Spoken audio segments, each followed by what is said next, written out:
Yo, peace from two, what's up, y'all? D Prime 215 here. So to switch gears for a little bit, I'm actually going to talk about Pro Wrestling Noah. Recently, we had Go Shiozaki, the GHC Global Honor Crown World Heavyweight Champion, defend his championship against Keiji Mutoh. Why am I doing the review on this? Honestly, to keep it a stack with y'all, I was very surprised at the outcome. Keiji Mutoh is the new GHC World Heavyweight Champion at 58 years old in 2021, right? So I'll be honest with you, when I saw the result, I was like, how, Sway? That's a question I normally ask when things like this happen in life and I'm just thoroughly befuddled, right? So I was like, why in the world is he champion? Does he need it? Like, he's a legend already. He's a legend. I don't see why he needed to win the championship. And then I saw a few people commenting saying that Mutoh is the Japanese Goldberg. And I can't even really argue against that. I was like, Japanese Goldberg, that's a crazy thing to say, but I feel like part of it's kind of right. So anyway, for me being so taken aback by the outcome, I'm like, listen, I don't want to just do a ridiculous hot take, right? I even met Mutoh twice and he was super cool both times I met him. So I was like, you know what? Let me watch this match. Let me see what actually happened, because I saw the finish and the finish was garbage. But I'm like, you know what? Let me watch the match. And I'm gonna keep it a stack too. Like, the match was actually really good. Again, it's not 1998, so this is not Mutoh when he was going bananas. Mutoh's 58. He can't move the way he used to move. That being said, the match was really heavy on, I think it was a great display, like the King's Road style, and it was heavy on the pacing, right? Now, they didn't really move fast, but it wasn't so slow to the point where you would fall asleep, at least not for me. I was glued the whole time, the whole 30-ish minutes that they went. Some of my favorite takeaways and spots from this match were one, Mutoh still going crazy with the Shining Wizard. I'm talking about hitting the Shining Wizard on Shiozaki when he was getting back into the ring after they had an outside scuffle, if you will, on the entrance ramp. And the dragon screws that Mutoh does, he's still really crazy with them. After all this time, he still knows how to really just kind of dismantle someone's leg with the dragon screw. Nice figure four leg locks in there. I love the spot where Shiozaki, the first time he went for the moonsault, he missed, and then Mutoh came and clapped him with a couple Shining Wizards as per usual. I love the spot. I thought it was very telling when Mutoh hit Shiozaki with the Emerald Flosion, right? So rest in peace to Misawa the Great.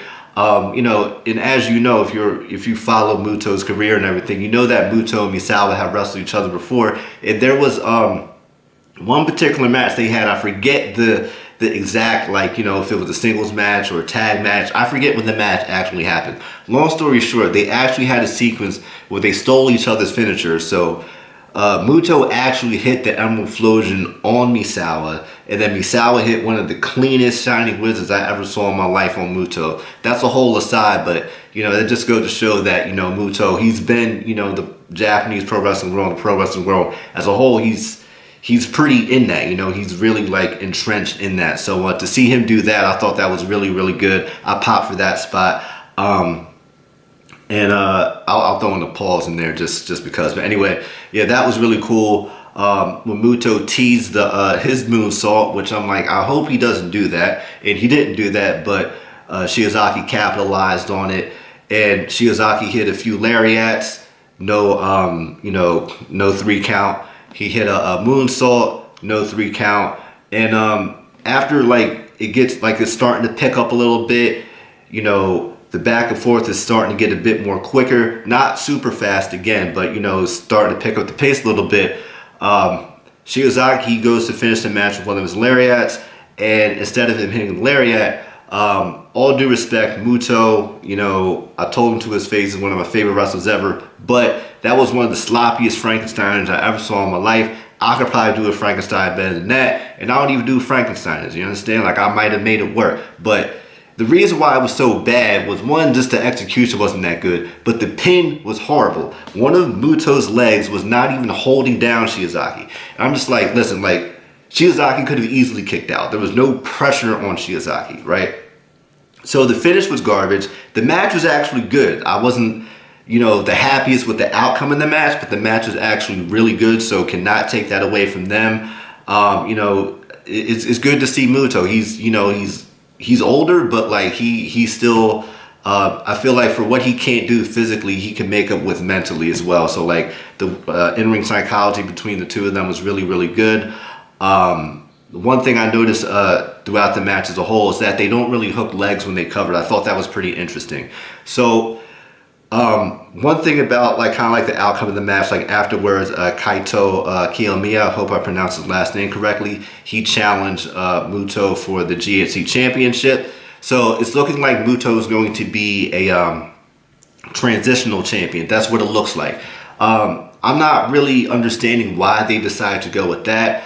I had the same expression that Go did when he lost the championship. I think what should have happened was Go would retain over Mutoh, and then he could drop the belt to Kaito in a rematch because, Shiozaki literally had Noah on his back in 2020.